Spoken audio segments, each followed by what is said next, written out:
Students इस given question में हमने right hand side left hand side के इक्वल प्रूव करनी है और ये कुछ इस तरह से ए क्यूब, यानी अगर हम इसको जनरली एक्स के तौर पे ले लें तो ये x cube plus y cube plus z cube equals 3xyz बनता है। अब हमने एक फार्मूला पढ़ रखा है x cube plus y cube plus z cube minus 3xyz जो कि इक्वल होता है जी x plus y plus z के into x square plus y square plus z square और minus x y minus y z and minus z x. अब इस फॉर्मूले को देख के अगर हम इस क्वेश्चन को एनालाइज करें तो हमें ये समझ आएगी कि लेट से अब सबसे पहले अगर हम इसमें x plus y plus z find out करते हैं, ठीक है, तो हम कहते हैं जी लेट से हम सपोज कर लेते हैं x equal 2a minus b minus c है, इसी तरह y equals 2b minus c minus a है और इसी तरह से z equals 2c minus a minus b है। अब अगर हम x plus y plus z यहाँ पे करते हैं x plus y plus z तो ये हमारे पास कुछ इस तरह से बन जाएगा जी 2a माइनस बी माइनस सी, इसके अंदर हम ऐड बल्कि ब्रैकेट्स की जरूरत नहीं है बिकॉज हम तमाम में एडिशन कर रहे हैं, प्लस 2b y कितने 2b माइनस सी माइनस ए और इसी तरह से प्लस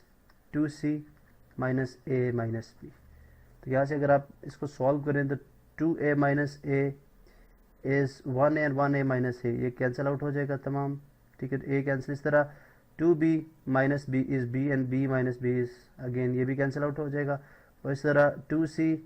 और माइनस सी 1c और माइनस 1c ये भी हो जाएगा 0। तो आप यहाँ पे देखें तो ओवरऑल अगर x प्लस वाई प्लस जी की बात की जाए तो ये तमाम क्या हो जाएगा 0, ठीक है। अब इसका मतलब है अगर हम इस फार्मूले की शेप इस फार्मूला के अंदर अगर राइट हैंड साइड पे x plus y plus z जो कि हमने यहाँ पे सपोज करा लिया है, ठीक है, यहाँ पे आप देख सकते हैं x इसके इक्वल है, y इसके इक्वल है, ठीक है, और इसी तरह z इसके इक्वल है। अगर हम ये वैल्यूज पुट करें तो हमारी लेफ्ट हैंड साइड जो है राइट हैंड साइड जो है वो कंप्लीट हो जाएगी 0, यानी ये बन जाएगी x cube plus y cube plus z cube minus 3xyz is equal to, because x plus y plus z जो है यहाँ पे जो हमने सपोजिशन की उसके लिए 0 आ गया और इसको बेशक आप x square plus y square plus z square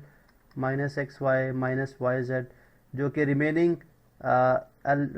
terms जो हमारे पास एक्सप्रेशन है राइट हैंड साइड पे उसे मल्टीप्लाई करेंगे तो ये 0 हो जाएगा। अब अगर ये 0 हो जाएगा तो इसका मतलब है एक्स क्यूब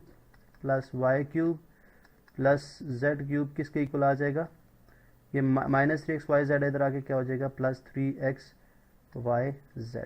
अब यहाँ पे वैल्यूज पुट कर दें तो हमारे पास जो हमने चीज़ प्रूफ करनी थी वो हमारे पास आ जाएगी, यानी 2a माइनस बी माइनस सी ये x के क्यूब की जगह आ गया, इसी तरह y की जगह हम जो y की हमने सपोजिशन की है 2b minus c minus a इसका क्यूब आ जाएगा, इसी तरह से प्लस z की जगह जो z की वैल्यू पुट की थी 2c minus a minus b इसका क्यूब आ जाएगा और ये इक्वल हो जाएगा जी 3 इंटू एक्स कितने 2a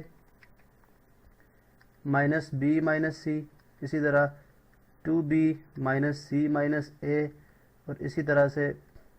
2c minus a minus b, और यही हमने प्रूव करना था।